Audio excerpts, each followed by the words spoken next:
So, got a lot to talk about in a short amount of time, and obviously with what's happening in the world, we really want to give you some strategies so that you can be successful in your food operation, especially in regards to the club that you're operating, or clubs that you're operating. So, just a quick kind of 30-second commercial on what we do fairly quickly.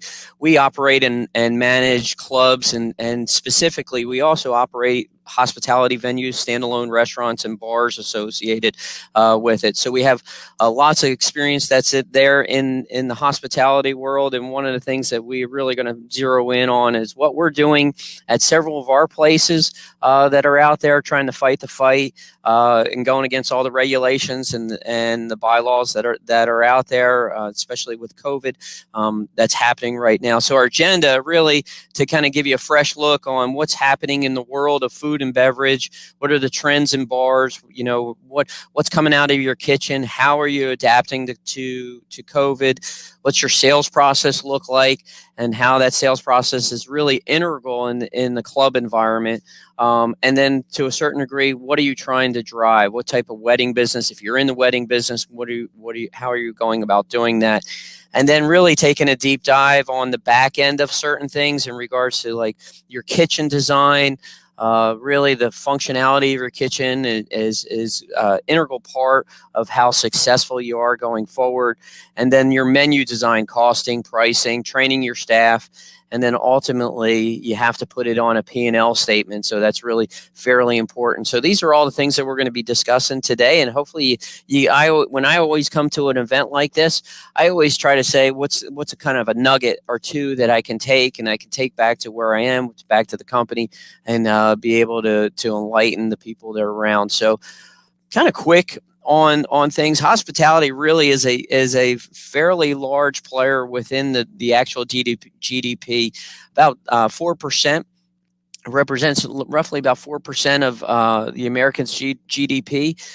So when you look at some of these numbers, they're pretty staggering on a macro level.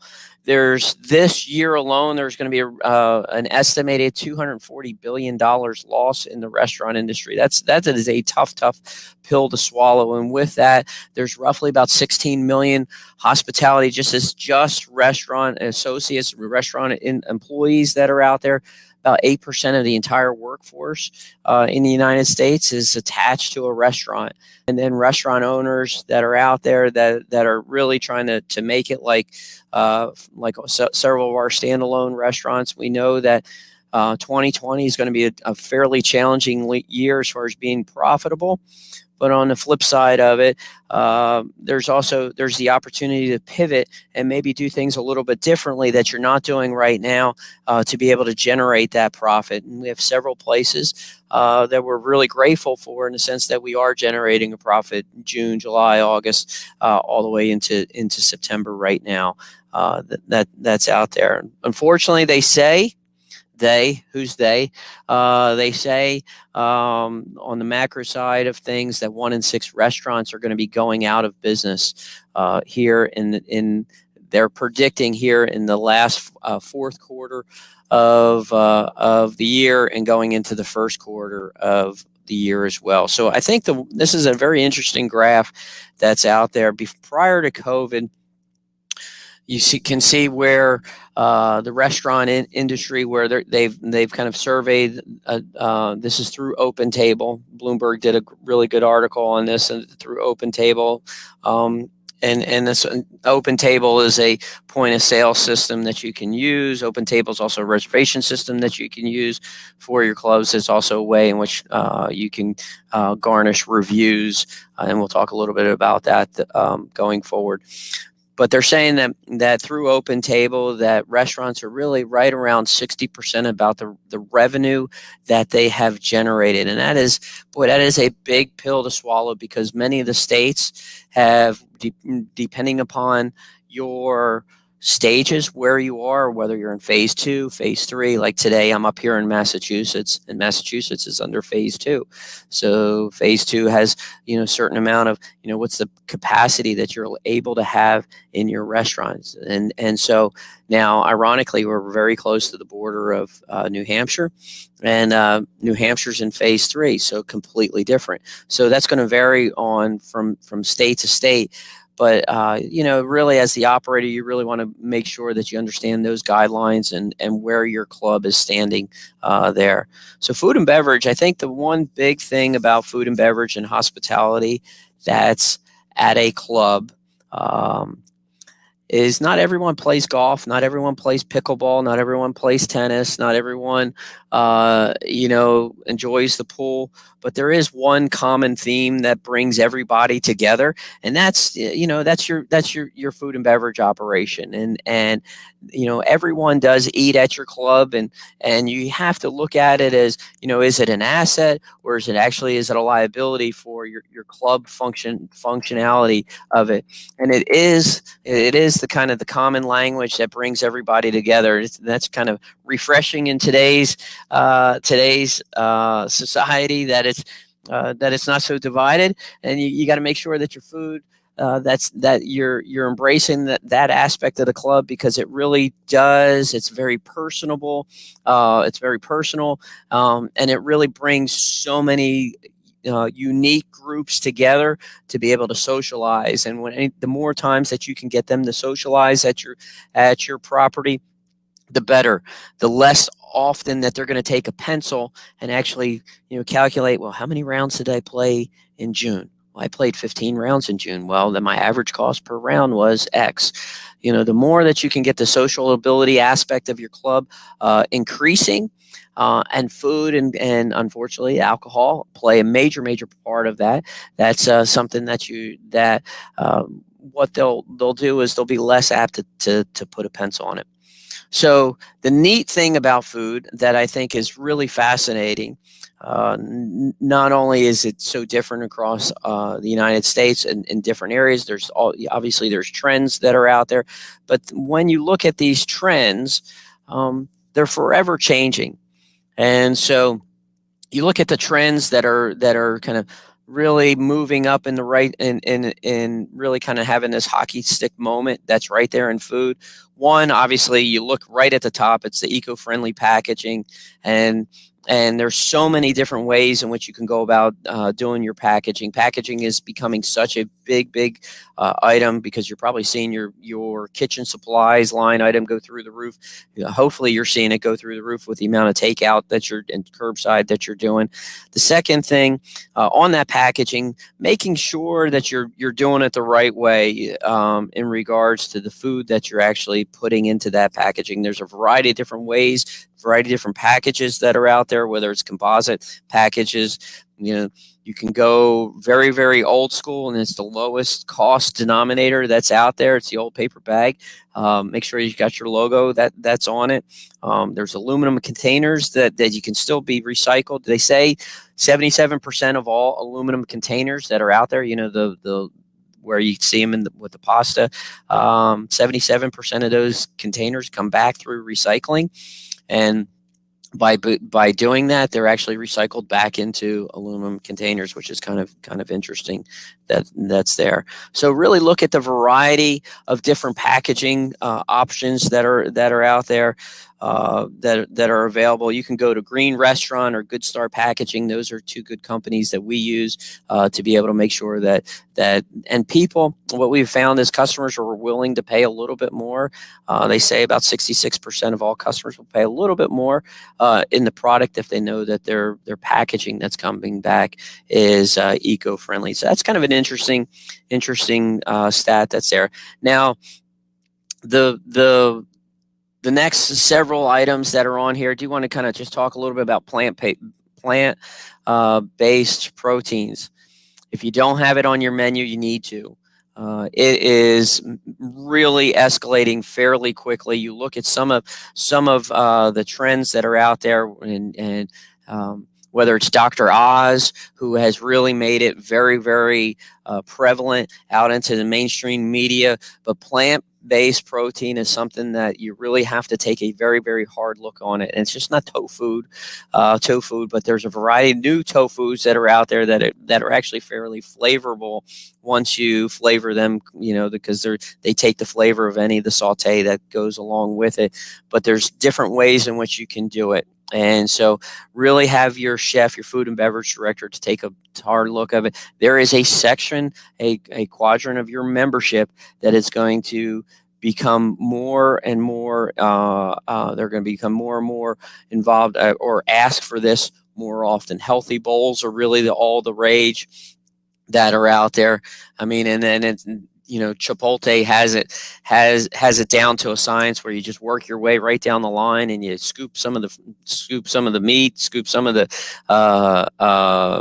sauce. You can scoop some of the the corn and all of that into a bowl, and off you're running. And that's something that you really should be able. It's something that you can control to the nth degree as far as your food costs, and it's a healthy alternative to a burger that's on your menu. Scratch made, house made. Anytime that you can do that, you're always going to be able to lower your food costs. Your labor may go up, but you're going to significantly lower your food costs. And overall, I guarantee you, if it's scratch made, house made. And you can see these are some ciabatta breads that we do at one of our restaurants that we bake every morning. We have a baker that comes in that bakes all of our breads, bakes all of our pastas, makes all of our pastas at one of our restaurants, makes the cannolis that are there. These are all house made, and you're gonna get more. Without a doubt, if they're done well, you're going to get more positive reviews when it comes to that, compared to, say, something that's straight out of a bag or out of a box. So lots of things that are happening in catering, and catering is really pivoting right now, and you really have to be very creative on how can you do groups in your clubhouse. What can you do within your clubhouse? How can you repurpose areas in your clubhouse so you can expand the footprint, whether it's outdoor seating or indoor seating, or different areas where you can put those different areas.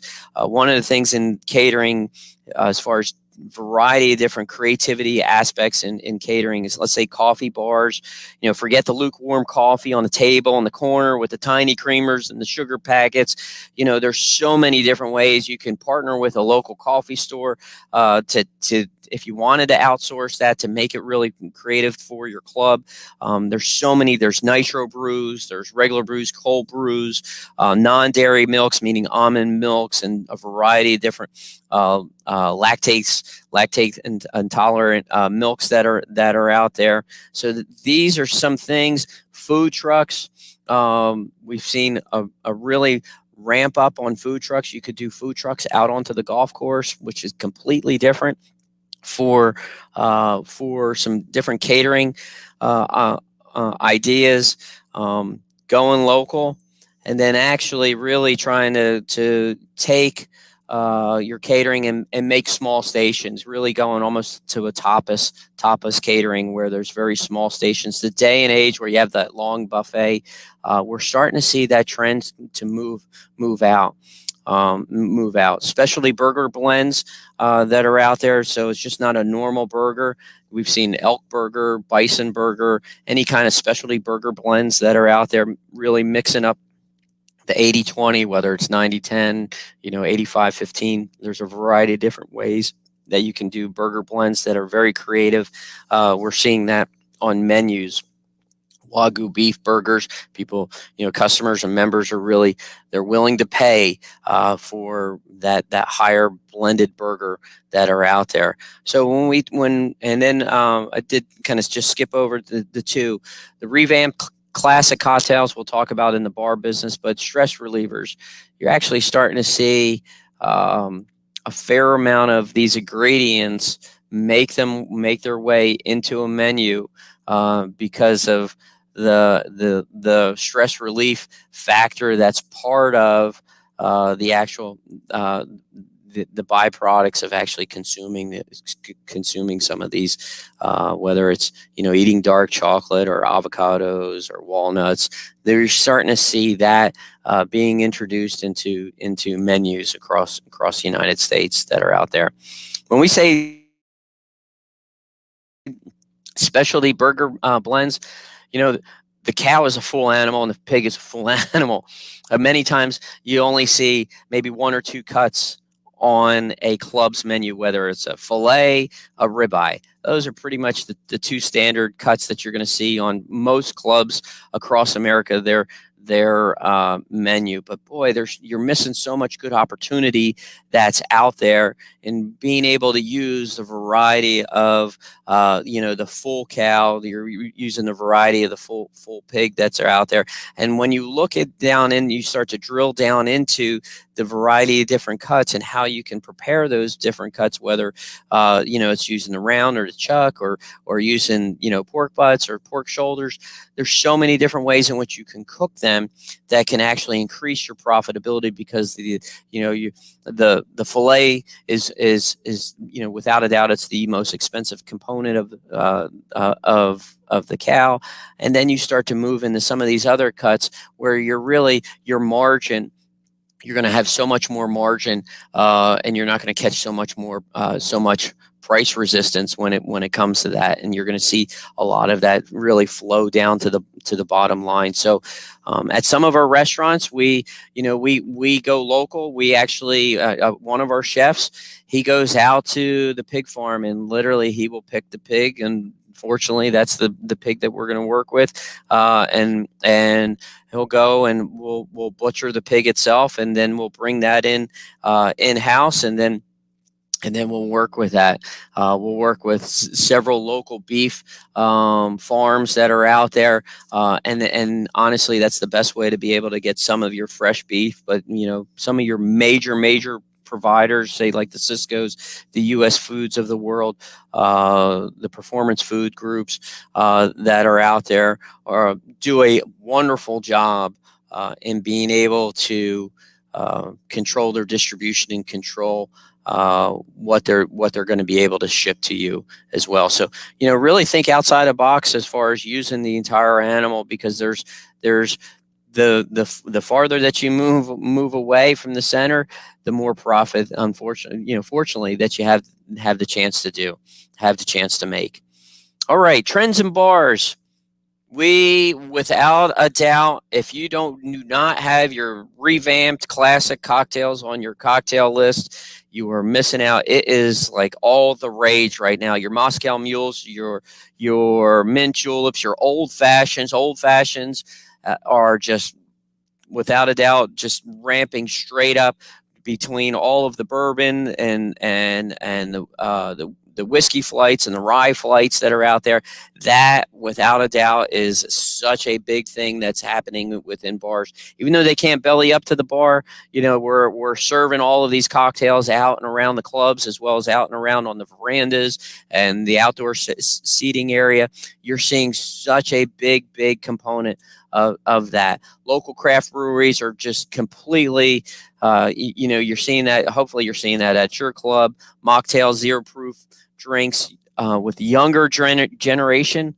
You really are seeing the fact that they're, to some degree, actually avoiding the cocktail. So the mocktails and the zero proof drinks are really there is a demand for a healthier drink. If you don't have canned cocktails on your beverage cart, you're missing out on sales. Absolutely. So there's so many good purveyors that are out there, so many good varieties that are out there. At one of our hotels, it's called the Gin. We give them a gin and tonic. That's right there when they check in. So kind of neat things that are happening in the bar scene of things. Now, all of this is great. You can follow all the trends that are out there. But if your food is no good, they are never coming to your place. They will give you the pass on service. They will give you the pass on maybe the decor of the restaurant. Maybe the chair's a little rickety, but they will not give you the pass if your food is no good. Your food has to be I'm telling you, has to be great. If it is not great, then you know what? There's so many different options in this world. They will choose your club operation as the last place where they will want to eat. They will only eat if it's a private club, they will only eat up to the minimum.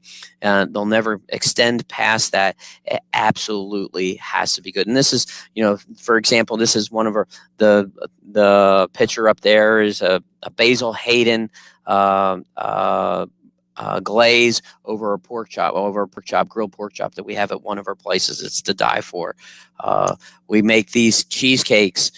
This is a limoncello cheesecake with a blueberry puree that goes over the top of it at one of our places, and it's house made. That cheesecake actually got the chef that job at that particular place, and it is absolutely fantastic. House made gnocchi that are there with a sausage ragu. So when the food is great, the staff buys into it, and it's easy for them to sell. Nothing worse than when a server comes up to the table and you ask them, well, what's good? And they say, oh, it's all good. Or, oh, I don't eat here. And we have seen that. So your food has to be great. Your staff has to try it. Your staff has to know what goes into it. Your staff has to know how it's prepared. Your staff has to be able to tell the story. We sell so much of that limoncello cheesecake because just at the end of the sales cycle of being there with the member of the guest, and they say, you know what, this limoncello cheesecake is how the executive chef got his job here, because he makes it in the house for us, and it makes it really easy for them. Let me go ahead and add on to that. So kind of dark and stormy there on the cocktail side, some seared scallops. All right. Now, coming out of COVID, I think we got about 10 minutes or so. Coming out of COVID that is here, I absolutely ask everybody that is watching the presentation, if you have a ChickFilA that's in your neighborhood, go sit in the parking lot. Go through the drive-through there, and then go sit in the parking lot and watch the operations. And you will see this is ChickFilA is probably the number one company that pivoted the hardest, that has done such a wonderful job in doing it. And how they pivoted, they actually literally brought the indoors operations outside, and they took away their dining room. They built these big drive-through awnings that are on none of them. They really spent quite a bit of money that's on that, but there's ways in which you can go about doing that as well. So you look at this, this ChickFilA did 178 cars in 1 hour. All right. We actually have one of our properties where we're doing curbside with it. We on a given night, we would do anywhere between 50 and 75 covers in a given night. Since we've been doing curbside through coming out of COVID and adapting COVID, we're doing anywhere between 150 to 225 cars in a given night. And so that is a revenue opportunity for you that didn't exist prior to.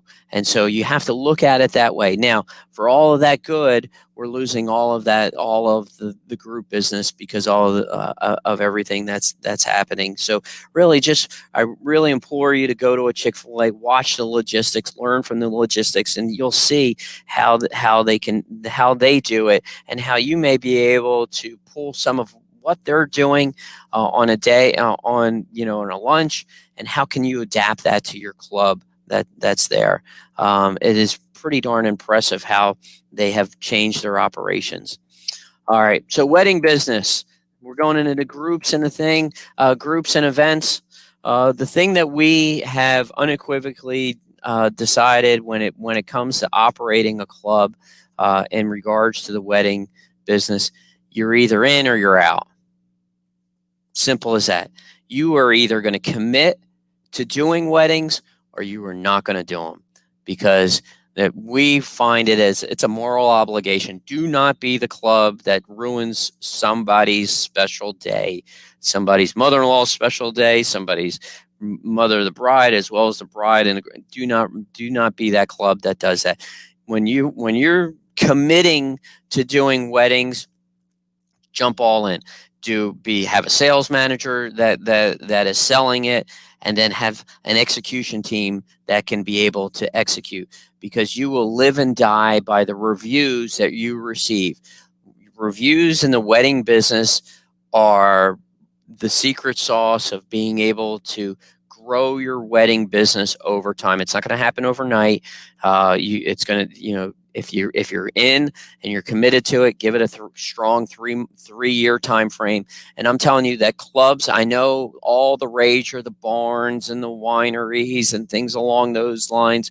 But if your club is committed and you have a place where you can do the ceremony and do the reception and do it really well, and the food is fantastic, and there's some pretty settings that are out there, you can absolutely dominate in the wedding in your area. And you can add several $100,000 in business, in wedding business, to your P&L. And the wedding, without a doubt, that wedding business is the most highest profitable business that is coming through your clubs into the food and beverage side of things. There's more flow through than anything else, because you're getting facility rental fees, you're getting linen fees, all of that you should be getting moving forward.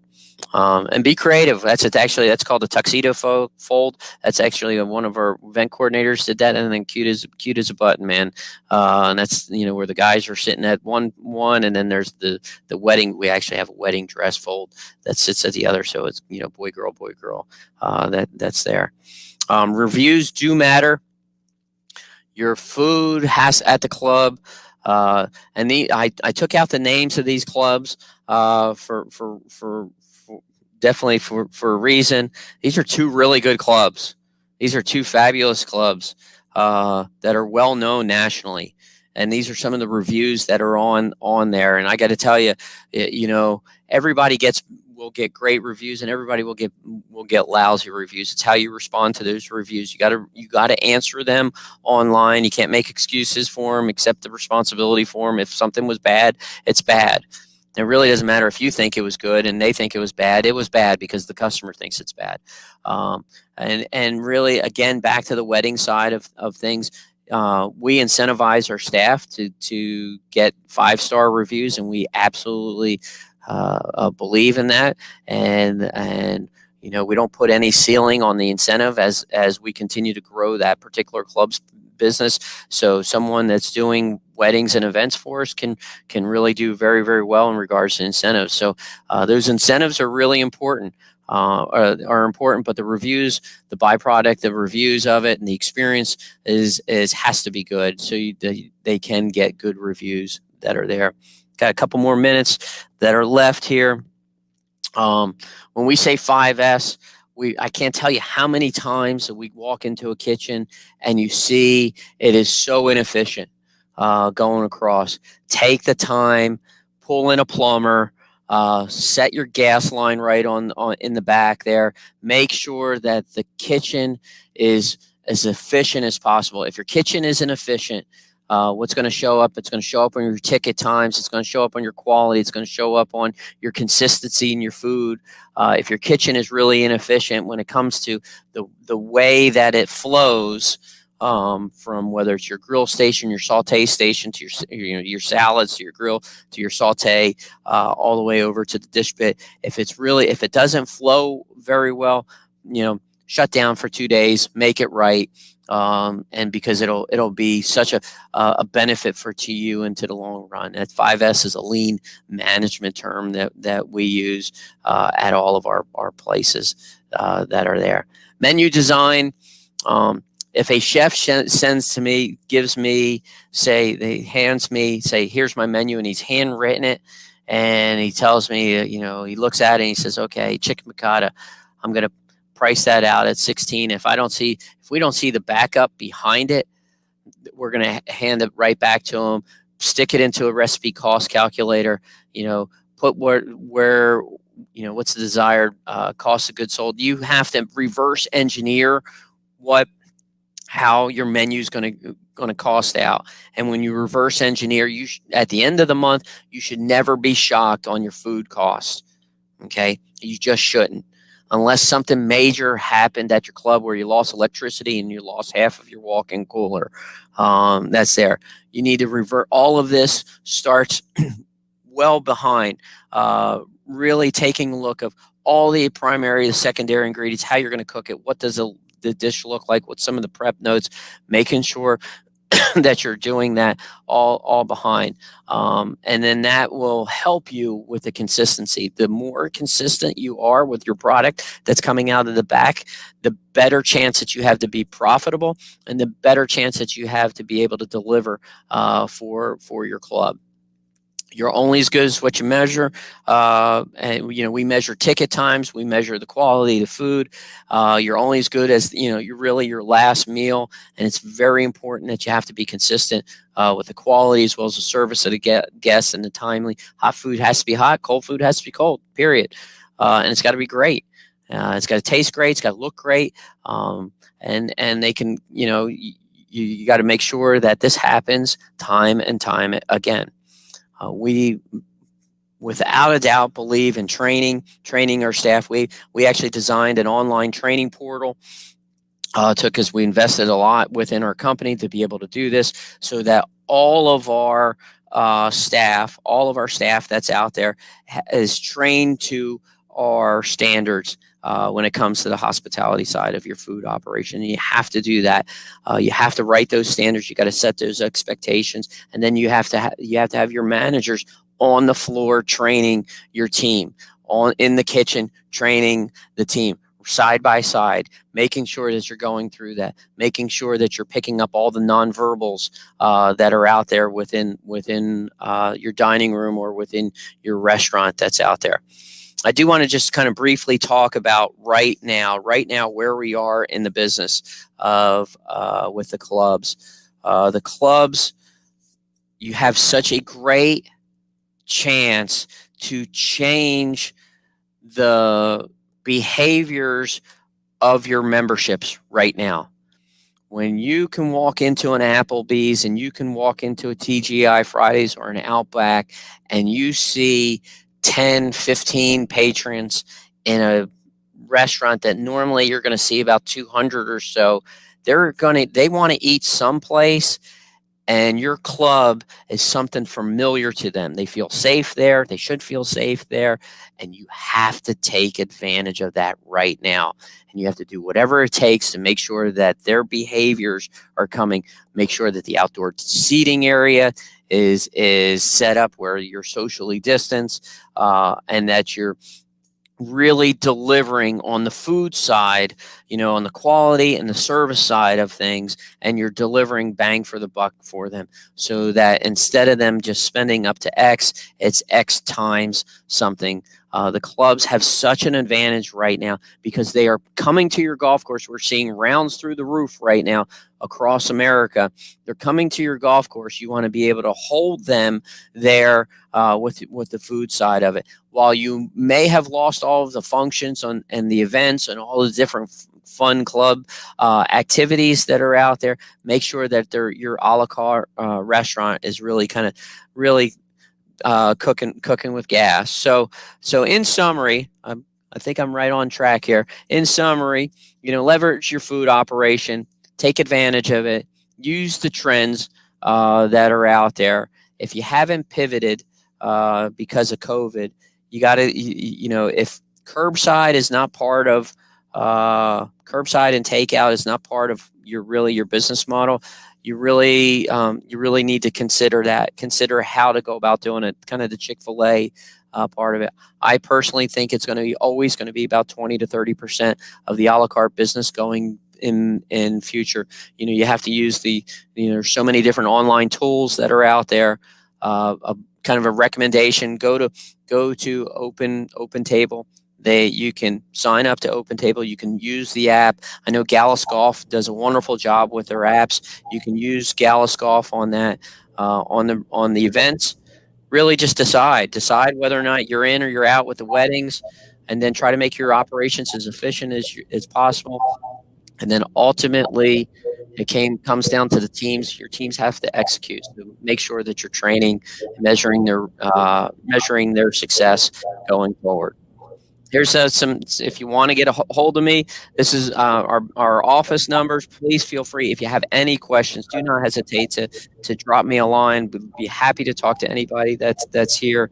Sean.Taylor@uptoparmanagement.com, as well as please don't hesitate to give me a ring. Well, Sean, thank you.